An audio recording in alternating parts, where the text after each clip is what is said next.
Yo, Nashville, we are back with another episode of the NFM podcast. Super excited about this one today. Our podcast today is brought to you by NutriShop. And my name is Sab. Good to be here with you. I'm here with my girl, Jen Spice. What's up, Jen Spice? Jarrell could not be here for this episode. We miss you, sort of, kind. No, I'm just kidding. We totally miss you, Jarrell. But we have our special guest here today. Her name is Jesslee. What's up, Jesslee? How you doing? I'm so excited. Nice to meet you. Good to meet you. Yeah, we're going to get into Jesslee's story, but really quickly, Jesslee, we have a segment on the podcast called The Basket of Debate. Sure. Today, The Basket of Debate is brought to you by Optimize You. So thank you to Optimize You, our sponsor. And what we do is we grab a sheet. You can grab one. We're going to Jen is too nice. I'm going to hand you this one so you don't have to reach. But we're all going to read a debatable topic off of the sheet. It's kind of like a little icebreaker. And then we'll get into your story once we kind of break the ice a little bit. So they're typically kind of silly. Can I look now? Yes. Go ahead. You can go first. Oh, perfect. Okay. Amazing. Let's upside down. Omelet or breakfast burrito, which is better? I mean, this is... I'm a person that I like a little bread in any parts of my dish. I'm Italian, so everything always comes with like a side of bread. Yeah. Oh, yeah. So I'm going to say burrito just because it's basically, burritos are like basically bread-based. So yeah, well, one of them has carbs and one of them doesn't. Right. And you can stuff that thing with anything you want. That's right. It's just a party in your mouth. Yeah, so California burrito. I go with burritos always. Yeah. All day. Yeah. I'm an omelet girly. Oh, again with the wrong answers, Jen. I know. But as long as they're not portable burritos, it's like you can take it. It's like you can hold it like a baby. You know what I mean? And like take it wherever you gotta go. Whatever you need to have. Talking about the right kind of burritos too. If you're not holding it like a baby, it's not right. If Sam can take it on the go, she's gonna take it with her. Right? You want a infant-sized fat burrito. You know what I mean? Yes. Yeah. Now we're talking. This is a fitness podcast all the way. Let's feel the muscle. You know what I mean? Right. Absolutely. All right. I've got my circle. I hope you guys found your circle of people. All right. I'll go. Coffee addict. That's a weird way to start it. Sorry. Terry, do you want to just come be on the podcast? How many cups means you've been overserved? Oh. I'm going to have all wrong answers on this one. I drink zero coffee. Good for you. No, you do not. Seriously? I try really hard to not over caffeinate myself. Because I'm always afraid that I'm going to get like reliant on it. Yeah. And well, too late. I even got there with energy drinks though. My gosh. Like, I'm not allowed to say the name brand or no on here. No. Bang hits me hard. Okay. It's a bang. It got to the point where like if I didn't have a day with a bang, which sounds really wrong. No, actually, I just said that. I think we intend for Give me a day with a bang. It's gonna come out. I'm sorry. I think bang is like, yo, we want this. Yeah, give me that. But if I miss a day without a bang, it's like a bad day. And I was realizing, I'm like, oh my God, like I'm doing exactly what most people are like if I don't have my coffee. You know what I mean? So I had to literally start like weaning myself off of it. And now I drink like way lower like caffeine energy drinks. Well, that's good. Yes. That's good. I'm not boycotting caffeine. I'm not against it, but like I try. Yeah. I applaud you. And that will never be me. I love coffee. I do too. When Jen walked in with her coffee right after I finished mine. I'm an espresso junkie. Yeah, if I knew you were coming, I would have got you one. Tap it in. I love that. Literally. You guys you guys' lives must be more fun than mine. I feel like coffee drinkers, they have more fun for some reason. Oh, really? We get stressed out easily. Yeah. Is this going to be coffee today, or is this going to be like a shot of anxiety? Yeah, basically. Looking at each other like, you okay? I just gotta make it till 6. That's it. Then I can droop over. Yeah, that's when we melatonin starts to cycle. No, I'm not that bad. My up or downer. I used to be that bad in college. I used to have 6 cups of coffee a day, and I prided myself on it because I loved being a little independent college girl and going to the coffee shop. I'm going to do my class, like. I think that's when we get addicted just in between every class. That's my manager, Steve. I'm afraid he's going to have a heart attack one day because he literally had days where he'll drink a bang. Absolutely. And then he'll kind of start dying down. And then he'll be like, oh, okay, now it's time for coffee. Like at night. And I'm like, It's like an What? oral fixation. Yeah, it too. is. It is. All day. Like, It is. I literally will drink it in the middle of the afternoon because I'm like, ooh, it's hot and relaxing. And I'm like, what am I doing? It's not relaxing at all. What is my problem? I tried to switch to a tea and I was like, no, this Nope, boring. Boring. I was like, water. water. Flavored Yeah. water. Hot? No. Yuck. I don't even know if it counts. I actually I'm drinking something that I really don't even know what the hell it is. But Yeah. does matcha count? Because every once in a while I'll have a I feel matcha. like Is it that does. coffee? Is it coffee? No. No. Well, Barista's Every gonna once in a while murder me I'll if I have get a that matcha. wrong. I know. I'm like, someone else answer this question. Yeah, 'cause I feel like there are coffee snobs out there listening. Maybe, I don't know, but I want the answer. Right. I'm like, I have no I do idea. too. So I'm if you just can drinking tell this us, stuff willy-nilly, like if you're out there and you can tell us what matcha is, please contact Yeah, us fill on us the in. I want to learn. I'm here Nashville for Fit it. Magazine Do we have a Podcast matcha expert Instagram. in town? Yeah, Please, I've it's actually probably a been barista at barista Yes. parlor somewhere that's not Starbucks Right. because Right. Starbucks is probably like a Belmont student Yeah. or Right. Yeah. it's a green tea. Oh, so what is Google. tea? Oh, Okay, so I man. do drink Forgot tea. there's other people in the room with phones. It's just a really fat. You know that thing, green Google? tea. There's this one that I drink in town. It's the barista parlor. It is the place Really? to go for your Yeah. matcha. It's actually a strawberry matcha, and it's like Ooh. condensed milk, so it's like the most fattening. Yeah. Yes. Ever. Yeah. Bring it. But it is so good. That like tea matcha Yeah, thing, which I don't yeah. know why matcha is kind of inherently sweet. Maybe Yeah, that's why like it I never is. like saw it as a tea. But the strawberry matcha is like it's the best thing. It's We're one at of have to give it a yeah, go. it's one of barista my favorite parlor? things I've ever put in my mouth. Yeah. Nice. Okay. Okay. I'm saying I'll give it a shot. She's starting her day with a bang and ending it with her matcha. Did we get yours? No, no. All right, we still got one more, and then we'll. Oh, mine's fun. Summer versus winter. Which season brings more joy and excitement Is that to a your joke? life? Oh, that is like not even a hard question. Yeah, no, I think we all agree here. I'm a Florida girl, so I've only known summer like more than No, give me summer. 75% of my life. Winter. There's. I Have don't you need heard of seasonal winter depression. seasonal depression? Yeah, exactly. That only applies in the wintertime, you know. Exactly. I did a whole Instagram post on that. All right. Well, Yeah. I'm glad we're on the same page and we're having a great time already. So let's bring things back down and get into your story, Jesslee. So you are a musician. You have been on The Voice and you're in fitness. So tell us first of all, how did you get into music and how did fitness kind of make its way into your life? Absolutely. So I am a firm believer that without fitness, I would not be doing music, which is really odd. You know, I even for the longest time I went on the show and it took a dark turn later on, but I went on the show and I was in there. Like my whole thing was that I was this bodybuilder girl doing country. I'm this Italian bodybuilder doing country music, which is like not the norm. That's so unique and cool. Yeah, but that's good.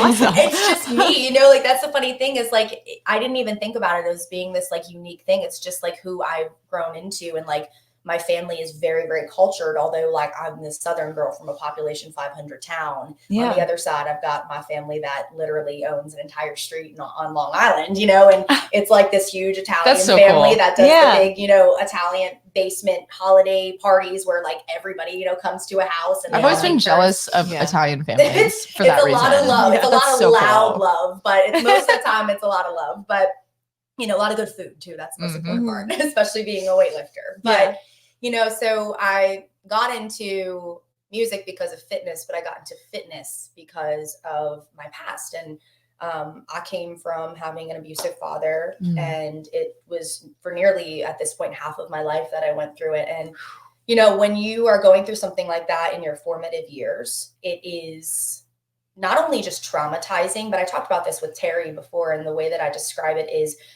you're in the formative time of your life where you are literally developing in who you are. Yeah. Mhm. And for me, what was so hard was honestly actually leaving that situation, because that was everything I knew. Mhm. So Yeah. I left into dating men like that. I left into surrounding myself with abusive friends, Mhm. whether it was, you know, just mentally abusive. I dated physically abusive boyfriends after that were literally the spinning image. That's all you know. Yeah. That's So- a scientific thing that Yeah. your brain cannot help Yes, that. Yeah. absolutely. And that's when Until you you grow heal, up doing that and you see that that's how your mom's treated and that's how me and my sisters were treated. And it just becomes who you are. Mm. And I had to go through so much self-searching to break those patterns. Right. And one of the biggest part was building, which I thought for me was obviously that internal strength and that emotional and, spiritual strength, obviously. Mm-hmm. Grew at the same time while I was growing my relationship with God, I started feeling like I needed that physical strength to represent who I am too. And it just kind of developed into me falling in love with fitness. And when I first started, I had no idea what I was doing. I actually ended up just one day getting out of a relationship. He was abusive. My mom was just like, you've got to break this pattern. And I was living with him at the time. And it was like, we had I was in a terrible situation with him that night. I called my mom. He ended up leaving for, I think it was like a trip or something. He left for town for work. And I called her. I'm like, Mom, I need to get out now. And it was like in an hour, my mom was there with like everybody we needed to move all of my stuff out. Yeah. And I was like, I need to start changing this pattern. And what's so interesting to me is it wasn't even really the worst thing that anybody could say to me. I'd been through so much worse. My dad had said far worse to me, but he looked at me and he had said to me before my mom had come and got me and everything, he said, you're a fat ass. And I was fat. I was really very obese I was very overweight and obese at the time, but he's like, you're a fat ass and you're never going to get better than me. You'll never find anybody better than me. And I just remember pondering on that after I was out and being like, I have to get better than this because this is not it. Like I need to figure out a way to break this pattern and start finding, these red flags earlier and start changing the trajectory of my life here, because it's me that's putting myself in these situations ultimately. I think that's like one of the biggest problems that a lot of people don't realize when they're going through it. They don't realize that it's really them. It's the choices they're making that's putting them. They're obviously victimized in a lot of circumstances. It's so hard to know. It's so hard. I mean, because you're literally psychologically, impaired by another person. Yep. But the choices that you make from that attachment, it's because you grew up. No, that's all you knew. Yeah. It's your father, and there's a love there that's inherent. Yep. So there's an attachment that's inherent. And so it's a lot easier for people to go why would you, turn around and start dating the same type, or why, but unless you have been through something like that, you can't understand how real that is. It's like you can know, and then there's another shadow version of you that's what are you doing? Why am I doing this? But I don't know why I can't get out. It's comfort, Everybody needs to hear things when they're ready to hear it. And it's truly the balance. And I'm a person that I believe in hard love. Like I believe in giving the cold hard truth, because if you consistently beat around the bush and enable people, then they don't learn those traits. And it takes so much longer and it's so much harder. Yeah. So I'm always as someone that's been through it, let me tell you, if you can recognize those patterns, if you can realize, hey, you have to always be in this balance of giving yourself grace, because obviously it is a situation with something like that where, just like you said, just like we talked about, you grow up and it and you have to relearn yourself and the life that you lived in your environment, and grieve the person you were. Right. It's hard. Exactly. Yeah. But at the same time, there comes a time where it's okay, I have to stop putting myself in these situations. I have to start being cognizant of who I'm allowing in my life. Who am I letting, into my vortex? And I need to protect that energy. You know what I mean? Mm-hmm. So it ended up that was a monumental moment. Again, something so, like I said, my dad said far worse things to me and did far worse things to me. And it just, for some reason, I was sitting there, I was living back with my mom again at the time.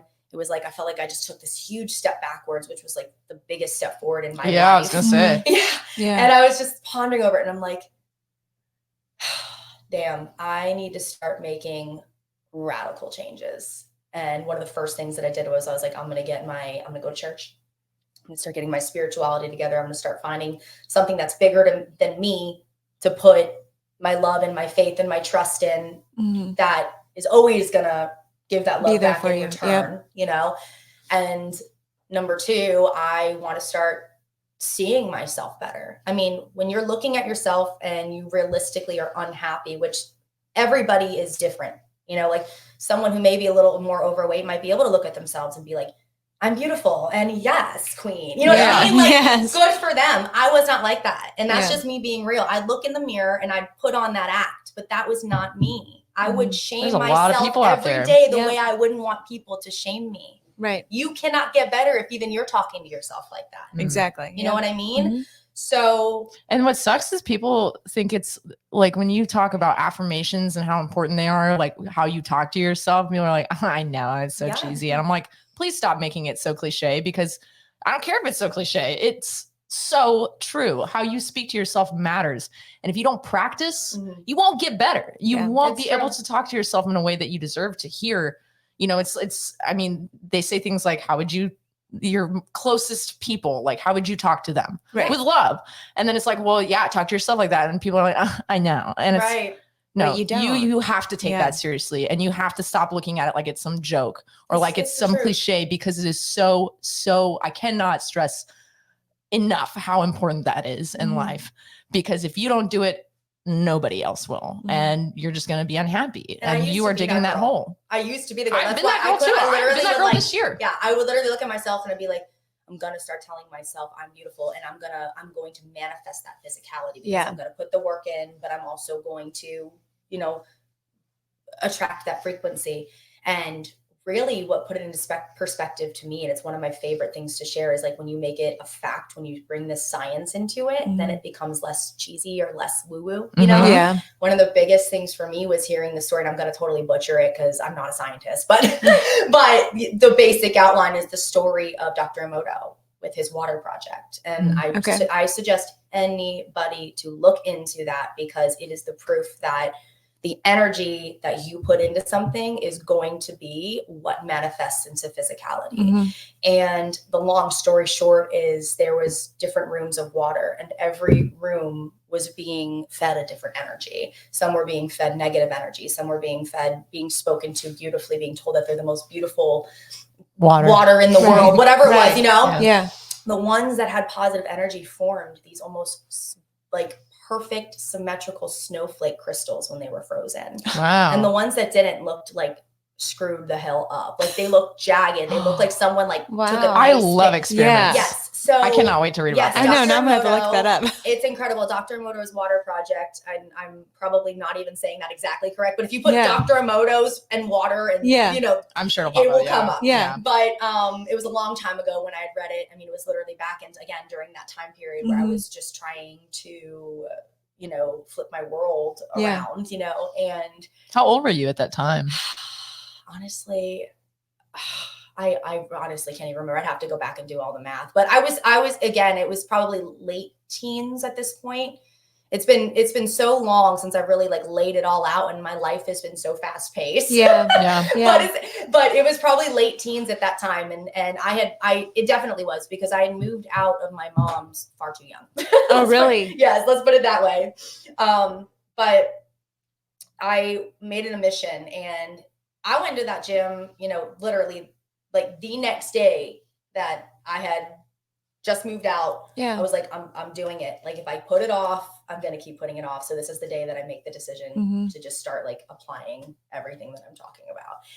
And I went in there, I had no idea what I was doing. I was a cardio bunny, you know, just trying to figure it out. And I feel like a lot of us start as cardio bunnies.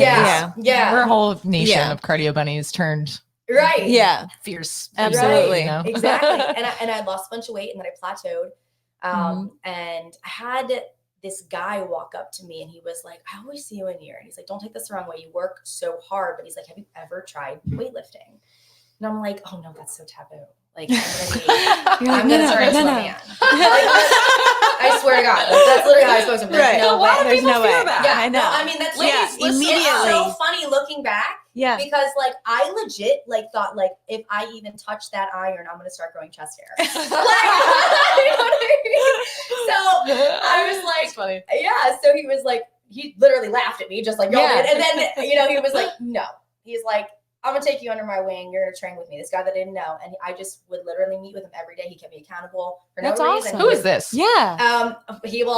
I don't even want to bring up his name. He ended up being my ex-boyfriend. But, Okay. Well, my life is crazy. Okay, so I see where he was going with that. Not yet. No, not yet. We were Okay. just friends. Yeah, but how awesome. Well, good for him. That was good. Was, yeah. And I literally always look back. He ended up not being the greatest guy later on. He wasn't like a terrible person by any means. He did some things under pressure that by that time I had built self-respect, you know? Yeah. So I was like, when it happened, I was like, I think this is that red flag sign where we're going to go our separate ways kind of thing. But I always talk about him in that light where he was a huge catalyst for me in changing the trajectory of where my life was going, because I really was super lost. And he was probably one of the first people to reach out and be like, hey, I want to help you, and didn't ask for anything in return at first.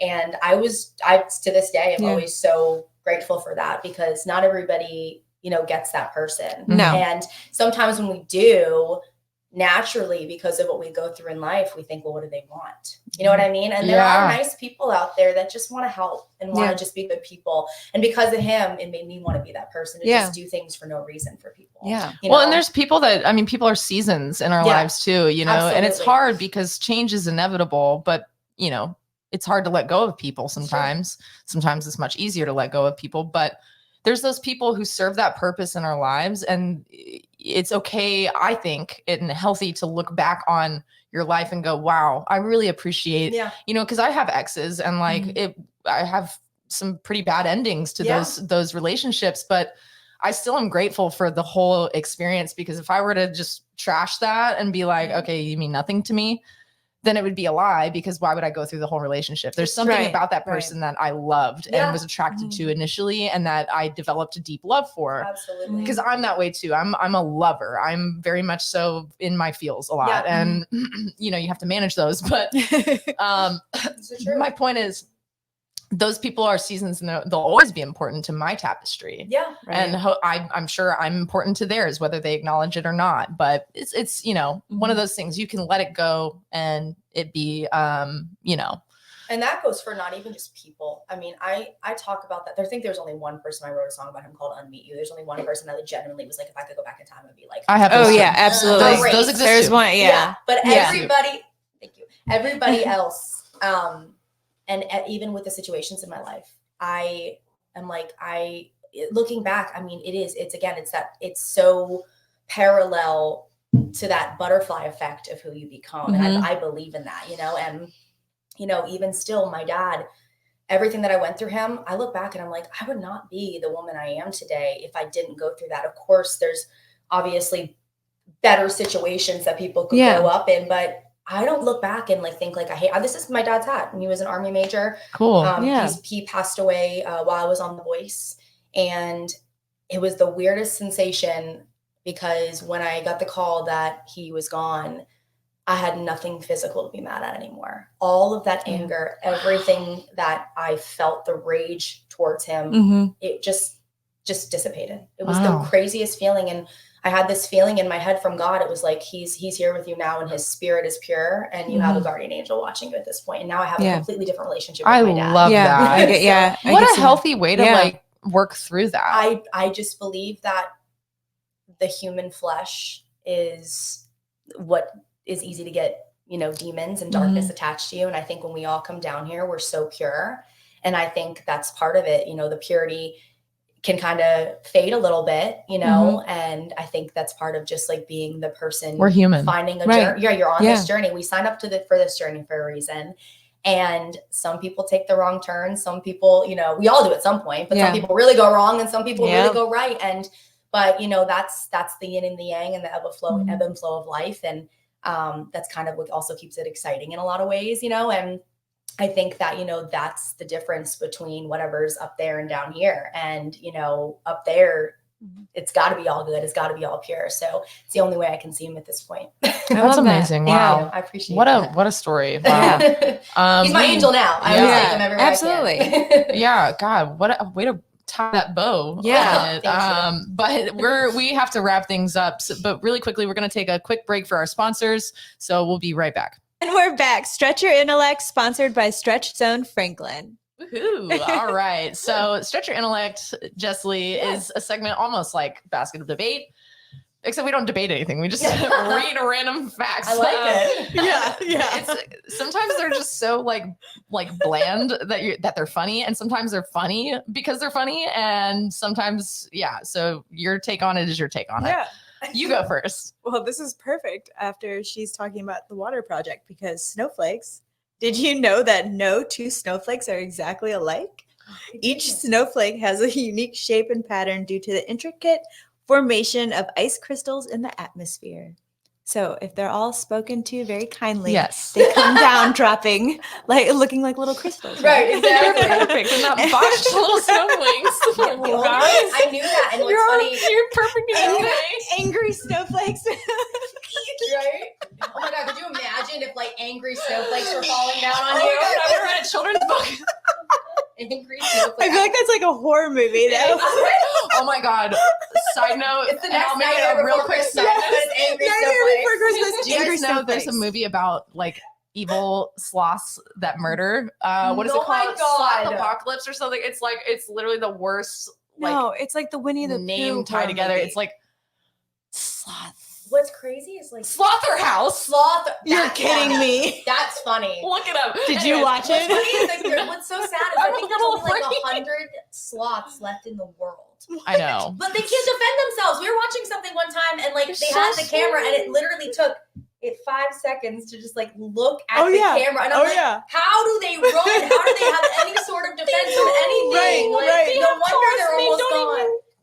Yeah, the claws, they can't even get any grip on anything because it's so slow. We got all the little angry things going. So scratchy because it's like a weird. It's just gonna rub you a little bit. It's like I'm completely harmless. And I don't know how not to be. Yeah, so I don't know what that movie's about, but they used their claws in that one. All right. So, anyways. Oh, man. Now I feel like we need to watch it all together. I know. All together. All right. Well, I'll bring the omelets and the breakfast burritos. And the breakfast burritos. So this one says number 4. Oh gosh. That's irrelevant. Northern Lights. Winter is a great time to witness the mesmerizing natural phenomenon, that's hard to say, called the Northern Lights or Aurora. This is even harder. Borealis, or Aurora Borealis. Oh, man. Oh, man. These colorful lights appear in the night sky near the polar regions and are caused by the interaction of solar particles with the Earth's magnetic field. I've always wanted to see it. Yeah, me too. I have too. I had someone I was talking to. I don't even know if it was a friend. I can't remember, but someone recently had said they visited somewhere like Iceland. Oh, yeah. And they were like, and we wanted to see the Northern Lights, but we didn't. We waited and we tried and it didn't work. And I was like, oh my God, I would not leave. What do you mean? I wouldn't either. Well, if I was there. It doesn't work. Yeah, that's what I wanted to know. I was like, someone didn't turn the light switch on? Like, what's going on? Apparently it just doesn't happen every year at the time they say or something. I don't know exactly how it works, but it was a fluke year or something. And they were like, oh, well. And I was like, I would not leave the country until I saw it. I would demand for my money back. I came here for this. I literally came for this. Exactly. This is a world phenomenon. Man, what a letdown. I want my tickets back. Right. Well, thank you so much for coming on today, Jesslee. Yes. And I could hear you talk about your story forever. I think you have a captivating story, a captivating voice to tell it. Thank you so much. And it only makes sense that you were on The Voice. So there's 2 things. What is one thing that you would want to leave our listeners with today? Anything that you feel like is inspiring to our listeners? No, I love that question. I would say primarily is that wherever you are in your life right now, it doesn't have to be where you stay. Yeah. You can always move that needle somewhere else, and you can always change it up and get yourself to where you want to be. And as long as you have that perseverance and that tenacity to make the changes to become that person, anything is possible. That's really it. Yeah. That's awesome. I needed to hear that. I feel like I say that on podcasts a lot. But like that one really resonates with me. I'm so glad. Yeah, no. That's what I always want to do with my music. That's like the biggest reason that my music has become my voice in a way. And that's always the biggest message, just that underlying message of hope, because that's what I've had to live on the majority of my life. So. Well, I can't wait to follow your music. And I how appreciate can our you. listeners follow you? Where can they find you on social media and all that? Thank you for asking. So Jesslee is my name. I only use my first name. It's Jesslee, all one word. I'm very Googleable after the voice. So if you Google it. Well, Jesslee is unique. Thank you. Very much so. My mom's crazy. So I love her. She's the craziest angel there is. But anything you need, like as long as you Google Jesslee, it will come up. But my website, my official one, which there's like the scamming is getting wild right now, especially for like any public figures, just like all the catfishing and the images being used and stuff. So dang, man, always be careful, but you can always find anything that you want to find for me, whether it's like merch, tour dates, music, my social platforms, everything's on www.jessleemusic.com. And that's my only official site. If you see anything else, report it. Yep. JessleeMusic.com. Yes. Got it. Cool. Well, thank you again so much. Thank you for having me. You. I enjoyed talking to you. Ladies. Yeah, me too. I know. We'll do it again. Yeah. All right. Next time we'll have more time. Coffee or matcha. There we go. And we'll load up. Yes. All right, guys. So thank you for joining us on another episode of the NFM podcast, and we are out.